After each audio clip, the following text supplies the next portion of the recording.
వారి గురించి ఒక్క మాట చెప్తానండి. మామూలు వెంకటరమణ గారు వచ్చారు. ప్రతి ఊర్లో దేవాలయం ఉంటుంది. దేవాలయానికి గాలిగోపురం ఉంటుంది. ధార్మిక, సాంస్కృతిక, సంగీత, సాహిత్య, నాటక కార్యక్రమాలకి ఊరూరా వెలిసిన ఒక గాలిగోపురం ఎవరు అంటే మా ఊరి వెంకటరమణ గారు.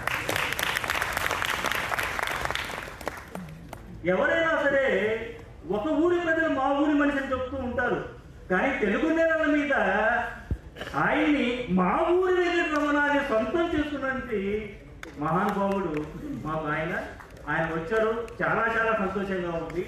ఇప్పుడు మనం ఈ నాటకరంగ విశేషాల్లో మనం వెళ్తుంటాం. అయితే ఈ రోజు ఈ కొండ వెంకటప్పయ్య గారి గురించి మనం ఎందుకు ఈయన కొండ వెంకటప్పయ్య గారి శిష్యుడు అండి. ఏమిటంటే ఈయన కూడా నాటకాలలో వేషం వేసేవారు. తర్వాత ఈయన టీచర్ గా పనిచేసేవారు, లెక్కల మాస్టర్ గా ఉండేవారు.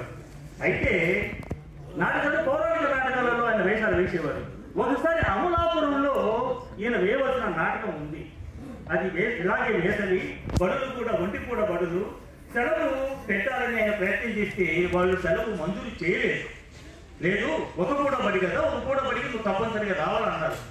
ఏం చేశారు, తన టీం అంతా కూడా బృందాన్ని అంతా కూడా ముందు అమలాపురం పంపించారు. ఈయన రాజమండ్రి నుంచి వెళ్ళాలి. 1 గంటకు బడి అయిపోయిన తర్వాత అప్పుడు ఇంకా ఇలాంటి రవాణా సౌకర్యాలు లేవు. ఎప్పుడో ఉదయం మాత్రమే ఒక బస్సు ఉండేదట. నడక ప్రారంభించాడట. 70 కిలోమీటర్ల ఎండలో నడిస్తే చెరుతనం లేదోనని పరిగెత్తి మొత్తానికి 70 కిలోమీటర్లు ఎండలో చేరుకొని దాహం వేస్తున్నా, ఆకలి వేస్తున్నా, చెమటలు కరుతున్నా సరే అది నాటకం పట్ల ఉన్నటువంటి ఒక నిబద్ధత, ప్రేమ, త్యాగం. మొత్తానికి వెళ్ళి అక్కడ నాటకాన్ని అద్భుతంగా ప్రదర్శించారటండి. ఈ సందర్భంగా ఆయన్ని మనం చెప్పుకోవడానికి చాలా ఆనందంగా ఉంది. ఎందుకంటే అలాంటి మహానుభావులు అందించినటువంటి స్ఫూర్తే ఈరోజు మనల్ని ఇంత ముందు నడిపిస్తుంది అనేది నేను మీకు మనవి చేసుకుంటున్నాను.